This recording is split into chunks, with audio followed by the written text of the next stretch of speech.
धरती का शेर, न्याय का रखवाला, रण में अडिग, शत्रुओं का जंजाला, हिंद की आन, हिंद की शान, वीरों के वीर, पृथ्वीराज चौहान। पृथ्वीराज चौहान भारतीय इतिहास के उन महान योद्धाओं में से एक थे जिनकी कहानियां वो आज भी रोमांच और गर्व से भरी हुई हैं।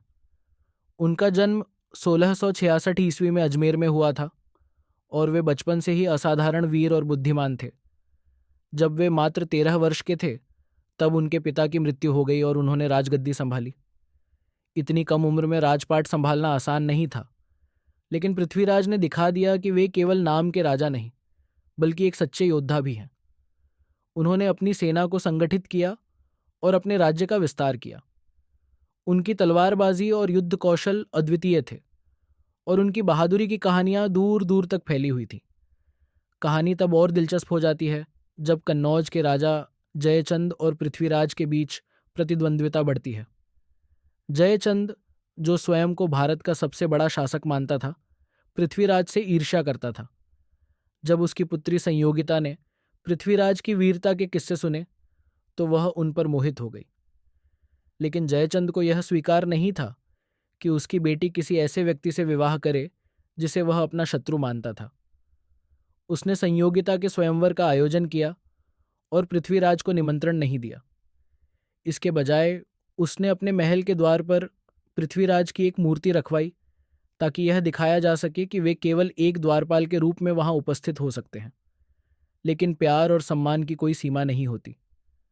संयोगिता ने स्वयंवर में सभी राजाओं को अस्वीकार कर दिया और पृथ्वीराज की मूर्ति को माला पहना दी। जैसे ही यह हुआ, पृथ्वीराज, जो अपने सैनिकों के साथ गुप्त रूप से वहां मौजूद थे, घोड़े पर कूदे और संयोगिता को अपने साथ लेकर दिल्ली लौट आए। यह दृश्य किसी रोमांचक फिल्म से कम नहीं था। हवा में धूल उड़ती हुई, घोड़े तेजी से दौड़ते हुए और जयचंद क्रोध से चिल्लाते हुए। इस घटना ने जयचंद का अपमान कर दिया और उसने पृथ्वीराज से बदला लेने की कसम खा ली। इसी बीच एक और खतरा उत्तर पश्चिम से बढ़ रहा था, मोहम्मद घोरी। वह भारत पर आक्रमण करना चाहता था और उसकी सेना शक्तिशाली थी। 191 ईस्वी में तराइन का पहला युद्ध हुआ जहां पृथ्वीराज की सेना ने घोरी को करारी मात दी। घोरी बुरी तरह घायल हुआ और अपनी जान बचाकर भाग खड़ा हुआ।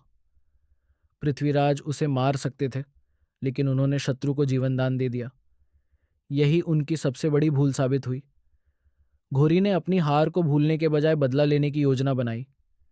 1192 ईस्वी में वह एक विशाल सेना के साथ लौटा और तराइन के दूसरे युद्ध में पृथ्वीराज की सेना को घेर लिया। इस बार पृथ्वीराज की सेना संख्या में कम थी और जयचंद ने भी मदद करने से इनकार कर दिया था। घोरी की सेना ने रात में हमला किया, जो राजपूत युद्ध नीति के खिलाफ था। भयंकर युद्ध हुआ, लेकिन अंततः पृथ्वीराज को बंदी बना लिया गया और घोरी के दरबार में पेश किया गया। घोरी ने पृथ्वीराज को अपमानित करने के लिए उनकी आंखें फोड़ दी और उन्हें अंधा बना दिया। लेकिन एक योद्धा सिर्फ अपनी आंखों से नहीं बल्कि अपने हौसले और हुनर से लड़ता है। पृथ्वीराज के प्रिय मित्र और कविचंद बरदाई ने एक योजना बनाई। उन्होंने घोरी को विश्वास दिलाया कि पृथ्वीराज केवल आवाज सुनकर भी लक्ष्य भेद सकते हैं। घोरी को यह सुनकर आश्चर्य हुआ और उसने परीक्षा लेने की सोची। उसने पृथ्वीराज को धनुष बाण दिया और एक लक्ष्य पर निशाना साधने के लिए कहा। यही वह क्षण था जब चंद बरदाई ने गुप्त रूप से पृथ्वीराज को संकेत दिया। उन्होंने वह प्रसिद्ध दोहा कहा, 4 बांस 24 गज, अंगुल अष्ट प्रमाण, ता ऊपर सुल्तान है, मत चूको चौहान। इस संकेत को सुनते ही पृथ्वीराज ने बिना देर किए तीर छोड़ा, जो सीधे घोरी के सीने में जा धंसा। घोरी तड़प कर गिर पड़ा और वहीं दम तोड़ दिया।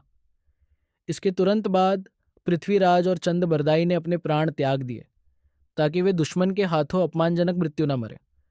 पृथ्वीराज चौहान की यह गाथा केवल एक राजा की कहानी नहीं बल्कि अदम्य साहस, प्रेम और बलिदान की मिसाल है। उनकी वीरता की कहानियां आज भी हमारे दिलों में जीवित हैं। वे भारत के अंतिम महान हिंदू सम्राटों में से एक थे जिन्होंने आखिरी दम तक अपनी मातृभूमि की रक्षा की। उनका जीवन हमें सिखाता है कि शौर्य और सम्मान के लिए कैसे लड़ा जाता है। ये कहानी अगर आपको पसंद आई हो तो हमारे चैनल को सब्सक्राइब करना ना भूलें।